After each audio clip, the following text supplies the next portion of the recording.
Solde tout compte, épisode 21, Sommeil.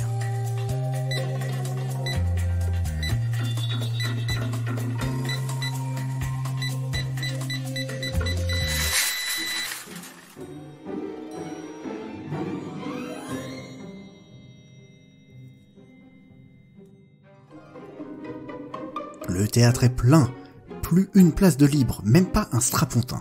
Le brouhaha des conversations diminue en même temps que la lumière. La salle est plongée dans l'obscurité et une voix s'élève. Mesdames, mesdemoiselles, messieurs, ladies and gentlemen, dans quelques instants va se présenter devant vous un homme mystérieux aux 1000 visages, un sage qui a parcouru le monde à la recherche de l'illumination, un maître des arcanes et des arts obscurs. Ouvrez vos esprits, oubliez ce que vous pensiez être possible en entrant dans cette salle.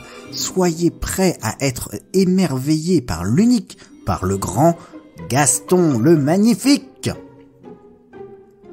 La clameur s'élève, le public est en transe et la salle vibre sous les applaudissements. Gaston arrive sur scène dans un costume 3 pièces avec un haut de forme.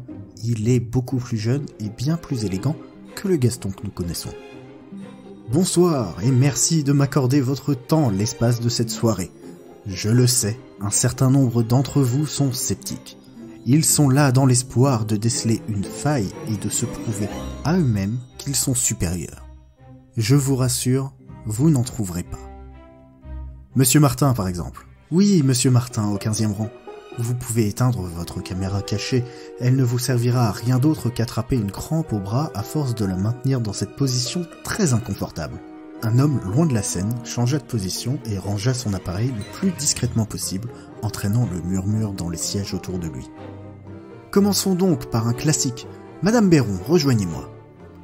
Au 2e rang, Chantal se leva et rejoignit la scène.